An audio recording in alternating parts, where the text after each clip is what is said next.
नमस्कार दोस्तों, धार्मिक दास्तान में आपका स्वागत है। आज की हमारी कथा है मन की पवित्रता। एक बार की बात है, एक परिवार में पति पत्नी एवं बहू बेटा यानी 4 प्राणी रहते थे। समय आराम से बीत रहा था। चंद वर्षों के बाद सास ने गंगा स्नान करने का मन बनाया।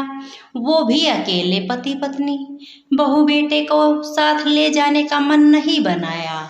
उधर बहू मन में सोच विचार करती है कि भगवान, मैंने ऐसा कौन सा पाप किया है जो मैं गंगा स्नान करने से वंचित रह रही हूँ। सास ससुर गंगा स्नान हेतु काशी के लिए रवाना होने की तैयारी करने लगे तो बहू ने सास से कहा कि माँ जी, आप अच्छी तरह गंगा स्नान एवं यात्रा करिएगा, इधर घर की चिंता मत करिएगा। मेरा तो अभी अशुभ कर्म का उदय है, वरना मैं भी आपके साथ चलती। सारी तैयारी करके दोनों काशी के लिए रवाना हुए। मन ही मन बहू अपने कर्मों को कोस रही थी कि आज मेरा भी पुण्य कर्म होता तो मैं भी गंगा स्नान को जाती। खैर, मन को ढांढस बांधकर घर में रही। उधर सास जब गंगा जी में स्नान कर रही थी तो स्नान करते करते घर में रखी अलमारी की तरफ ध्यान गया और मन ही मन सोचने लगी, अरे अलमारी तो खुली छोड़कर आ गई, कैसी बेवकूफ औरत हूँ, बंद करके नहीं आई, पीछे से बहू सारा गहना निकाल लेगी। यही विचार करते करते स्नान कर रही थी कि अचानक हाथ में पहनी हुई अंगूठी हाथ से निकलकर गंगा में गिर गई और चिंता बढ़ गई कि मेरी अंगूठी गिर गई। उसका ध्यान गंगा स्नान में न होकर सिर्फ घर की अलमारी में था। उधर बहू ने विचार किया कि देखो, मेरा शुभ कर्म होता तो मैं भी गंगा जाती। सासू माँ कितनी पुण्यवान है जो आज गंगा स्नान कर रही है। ये विचार करते करते एक कठौती लेकर आ गई और उसको पानी से भर दिया और सोचने लगी, सासू माँ वहाँ गंगा स्नान कर रही है और मैं यहाँ कठौती में ही गंगा स्नान कर लूँ। यह विचार करके जो ही कठौती में बैठी तो उसके हाथ में सासू माँ के हाथ की अंगूठी आ गई और विचार करने लगी, ये अंगूठी यहाँ कैसे आई, ये तो सासू माँ पहन कर गई थी। इतना सब करने के बाद उसने उस अंगूठी को अपनी अलमारी में सुरक्षित रख दिया और कहा कि सासू माँ आने पर उनको दे दूंगी। उधर सारी यात्रा एवं गंगा स्नान करके सांस लौटे तब बहू ने उनकी कुशल यात्रा एवं गंगा स्नान के बारे में पूछा तो सास ने कहा, बहू, सारी यात्रा एवं गंगा स्नान तो की पर मेरा मन नहीं लगा। बहू ने कहा कि क्यों माँ, मैंने तो आपको यह कहकर भेजा था कि आप इधर की चिंता मत करना, मैं अपने साथ संभाल लूंगी।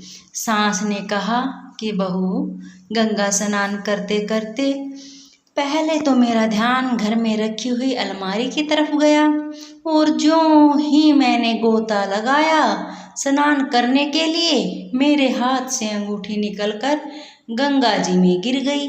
अब तू ही बता, बाकी यात्रा में मन कैसे लगता। इतनी बात बता ही रही थी कि बहू उठकर अपनी अलमारी में से वह अंगूठी निकाल सास के हाथ में रख दी और कहा कि माँ, इस अंगूठी की बात कर रही है क्या। सास ने कहा, हाँ, यह तेरे पास कहाँ से आई, इसको तो मैं पहन कर गई थी और मेरी उंगली से निकलकर गंगा जी में गिरी थी। बहू ने जवाब देते हुए कहा कि माँ, जब गंगा स्नान कर रही थी तो मेरे मन में आया कि देखो, माँ कितनी पुण्यवान है जो आज गंगा स्नान हेतु गई। मेरा कैसा अशुभ कर्म आड़े आ रहा था जो मैं नहीं जा सकी। इतना सब सोचने के बाद मैंने विचार किया कि क्यों न मैं यहीं पर कठौती में पानी डालकर उसको ही गंगा समझकर गंगा स्नान कर लूं। जैसे मैंने ऐसा किया और कठौती में स्नान करने लगी कि मेरे हाथ में यह अंगूठी आई। मैंने देखा यह तो आपकी है और यह कहाँ से आई, इसको तो आप पहन कर गई थी। फिर भी मैं आगे ज़्यादा न सोचते हुए इसे सुरक्षित मेरी अलमारी में रख दी। सास ने बहू से कहा, बहू मैं बताती हूँ कि यह तुम्हारी कठौती में कैसे आई। बहू ने कहा, माँ कैसे? सास ने बताया, बहू देखो, मन चंगा तो कठौती में गंगा। मेरा मन वहाँ पर चंगा नहीं था।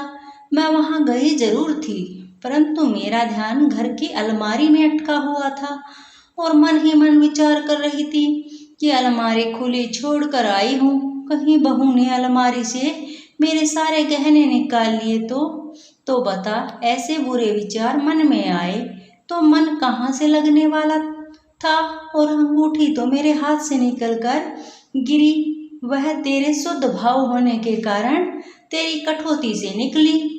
इस कथा का सार यही है कि जीवन में पवित्रता निहायत जरूरी है।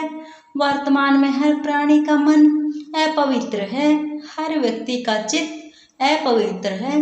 चित्त और चेतन में काम, क्रोध, मोह, लोभ जैसे विकार इस तरह हावी हैं कि हम उन्हें समझ नहीं पा रहे हैं। उस विकृति के कारण हमारा जीना बहुत दुभर हो रहा है। बाहर के गंदगी को हम पसंद नहीं करते, वह दिखती है, तत्क्षण हम उसे दूर करने के प्रयास में लग जाते हैं। हमारे भीतर में जो गंदगी भरी पड़ी है उस ओर हमारा ध्यान ही नहीं जाता है। आज जिस पवित्रता की बात की जाती है उस पवित्रता का संबंध बाहर से नहीं है, भीतर की पवित्रता से है। जय श्री कृष्ण, जय गंगे मैया, जय श्री राम। अगर हमारी कथा पसंद आई है तो चैनल को share, comment, like and subscribe जरूर करें। धन्यवाद दोस्तों।